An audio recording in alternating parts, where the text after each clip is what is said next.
మాది ధర్మాసాగర్ గ్రామం. సిరి గ్రామైక్య సంఘంలోని సంఘ సభ్యులము. మేము శ్రీనిధి నుండి రుణాలు పొంది ఉన్నాము. ఆ రుణాలను మేము నెలవారీ చెల్లింపులుగా ప్రతి నెల 19వ తేదీన వెళ్ళి చెల్లింపులు చేసేవాళ్ళము. ఆ చెల్లింపులు మా పేర్ల మీద ట్రాన్స్ఫర్ అవ్వలేదు, శ్రీనిధి ఖాతాకు ట్రాన్స్ఫర్ పెట్టలేదు. మేము వివోఏ పద్మ గారికి చెల్లింపు చేసేవారము. వివోఏ పద్మ గారు శ్రీనిధి ఖాతాకు ట్రాన్స్ఫర్ పెట్టలేదు. ఆ తరుణంలో మా వివో ఎన్పిఏ రావడం జరిగింది.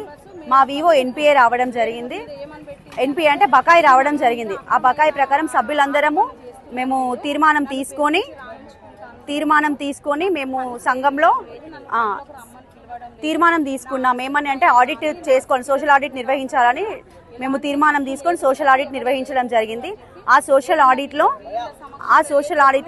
13 లక్షల చిల్లర డబ్బులు వివోఏ పద్మ గారు తన సొంత ఖర్చులకు వాడుకున్నానని ఒప్పుకోవడం జరిగింది. అలాగే 2021లో మా గవర్నమెంట్ నుంచి తిరిగి వచ్చిన పావుల వడ్డీలు 4,48,000 ఆ పావుల వడ్డీలను కూడా సభ్యులకు నేను తిరిగి ఇస్తాను అని చెప్పేసి వివోఏ పద్మ గారు అది ఎప్పుడు మనకు జనవరి 25వ తారీఖున తీర్మానం రాసి ఇచ్చారు. అవి నేను సొంత ఖర్చులకు నేను వాడుకున్నాను, నేను తిరిగి కట్టేస్తానని తీర్మానం రాశారు.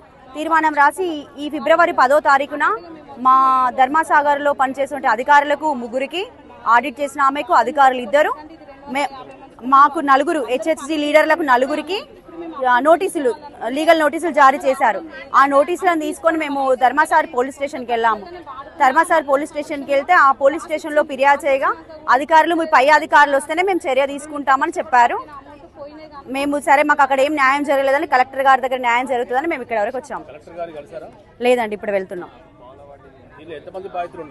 250 కుటుంబాలు, 25 సంఘాలు, 250 కుటుంబాలు, 250 మంది బాధితులు. మేము 17 లక్షల చిల్లర సార్. అంటే ఇంకొక 2 సంఘాలు ఉన్నాయి కానీ ఆ సంఘాలై తనే బాధ్యత అని ఒప్పుకున్నది, ఇవి కూడా తనదే బాధ్యత అని ఒప్పుకున్నది. మళ్ళీ మాకు లీగల్ నోటీసులు జారీ చేసింది.